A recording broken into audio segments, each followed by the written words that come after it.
Planet green వాళ్ళు చేస్తున్నటువంటి ఈ సేంద్రియ వ్యవసాయాన్ని ప్రోత్సహించడం అండ్ సేవ్ ద సాయిల్ అనే ఈ కాన్సెప్ట్ వల్ల వచ్చే జనరేషన్స్ అయినా కూడా రోగరహితమైనటువంటి ఆరోగ్యవంతమైనటువంటి జీవితాన్ని కొనసాగించాలి అన్నది వాళ్ళ ఉద్దేశం. దీంట్లో భాగంగానే ఈ వినాయక చవితి రోజు వాళ్ళు ఈ మట్టి విగ్రహాలని మనకి నార్మల్ గా పంపించారు. వీళ్ళెంతో మంచిగా ఈ వినాయక ప్రతిమలని మట్టితో చేశారు అండ్ దీనికి మనకి పూజకు అవసరమైనటువంటి అన్నింటినీ కూడా వాళ్ళు పంపించారు. దేవుడి దగ్గర పెట్టేటువంటి ఇంటి కూడా ఇది ఆకులతో చేసినటువంటివి. ఇది కూడా ఎలాంటి ప్లాస్టిక్ వాళ్ళు పంపలేదు. వాళ్ళు పంపించిన మట్టి ప్రాణులు కింద వేయాల్సినటువంటి ఇది కూడా క్లాత్ పంపించారు.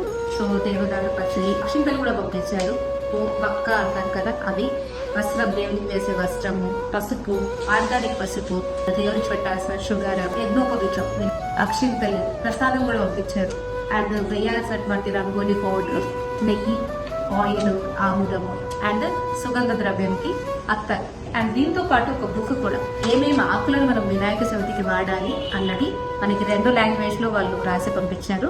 ఇలాంటి మంచి కార్యక్రమాలు చేస్తున్నటువంటి ప్లానెట్ గ్రీన్ వాళ్ళని మనం ప్రోత్సహించాలి. అండ్ ఇలా చేసే వాళ్ళకి మనం ప్రోత్సాహం అందించినట్లయితే ఇంకా ఇంకా ఇలాంటి మంచి ప్రోగ్రామ్స్ వాళ్ళు కూడా చేస్తారు. దీనివల్ల మనందరం కూడా చాలా ఆరోగ్యంగా ఉండగలుగుతాము.